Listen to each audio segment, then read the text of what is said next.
Hey guys, Nate here. I wanted to give you a heads up on two things. The first thing, I'm dropping 2 videos this weekend instead of 1 video. With that said, it's gonna be a bit different. This video that you're about to watch is all mechanicking. So it's just me in the shop getting my machine ready to go. If that's not your thing, check out one of my other videos. So I hope you guys enjoy. Don't forget to subscribe, comment, like, all that stuff. I love hearing from you guys. I personally respond to every comment. So love talking with you guys. Have fun. NatenessTV. NatenessTV. Just my life. Is my life. Good job, bud. This is the not glamorous side to having a heavy equipment business. I don't know if you can see, but come on, focus. Went and smacked my knuckles. Oh, it hurts.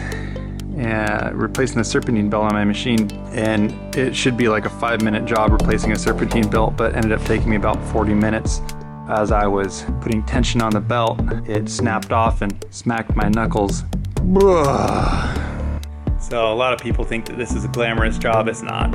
It's dirty, it hurts your fingers. Meanwhile, you got your hands busy and mosquitoes are biting the back of your neck and flies and everything else. But this is one of those moments you have to pause and say, thank you, God, that I actually have a job. You know, a lot of people don't have the opportunity to work, and so I'm grateful that I have the opportunity to work, even though it's a little bit difficult. The chiropractor's like, oh Nathan, you need to do more stretching. Yeah, I do yoga every day. This is what it looks like. Be sure when you smack your knuckles to breathe in through your nose and out through your mouth.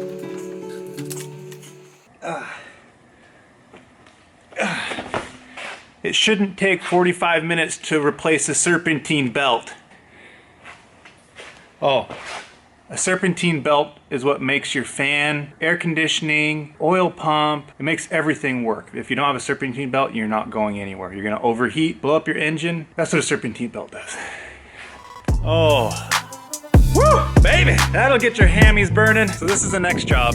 Gotta replace or tighten down the bolts on the wheel weight. The wheel weight is essential because it keeps weight on this side of the machine. You got the boom hanging off the other side. The wheel weight puts weight on this side to keep this side of the machine down so you don't flip over when you're working. This really is a 2-man job. I gotta hold those bolts down on this side while tightening it down with the gun on this side. So it's gonna be a real stretch to get this tightened down.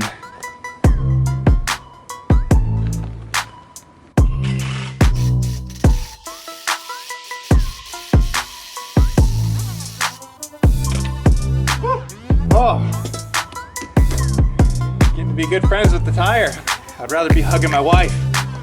Now I'm gonna be tightening down the hub, my mower deck, and it's deep inside of there, so I gotta get rid of all of that brush.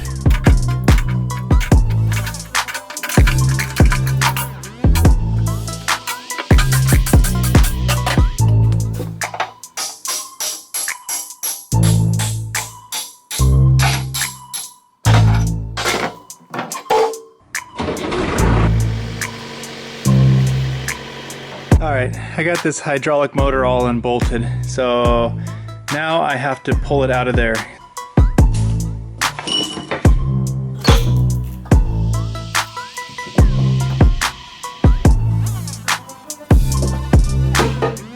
That's what the bearing looks like. So now I gotta tighten that down. That big old nut in there has to be tightened down. Tighten it down with a 3 1/8 inch socket. That's a big one. Hub is tightened down. Time for another deadlift. There we go. So this is gonna be the hard part. I've got this cylinder has to extend. Yeah, this eye right here has to line up with this pin. Has to slide through that eye. Which means I'm gonna be making a lot of trips back and forth from the machine to here to make sure it's all lined up.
that pretty much sums it up. We replaced the serpentine belt, tightened down the wheel weight, tightened down the bearings on my mower deck. I didn't show this in the video, but I actually did change the oil and the fuel filter while I was at it. So now, Herb is ready to go tackle some more road.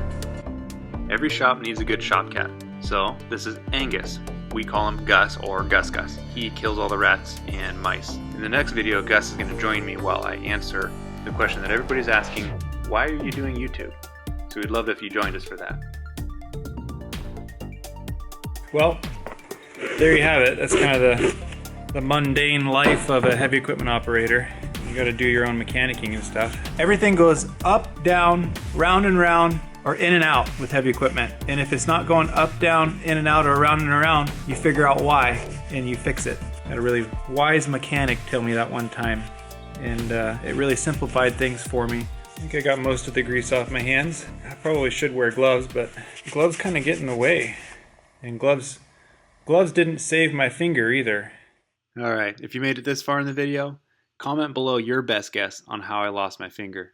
Thanks for watching, guys.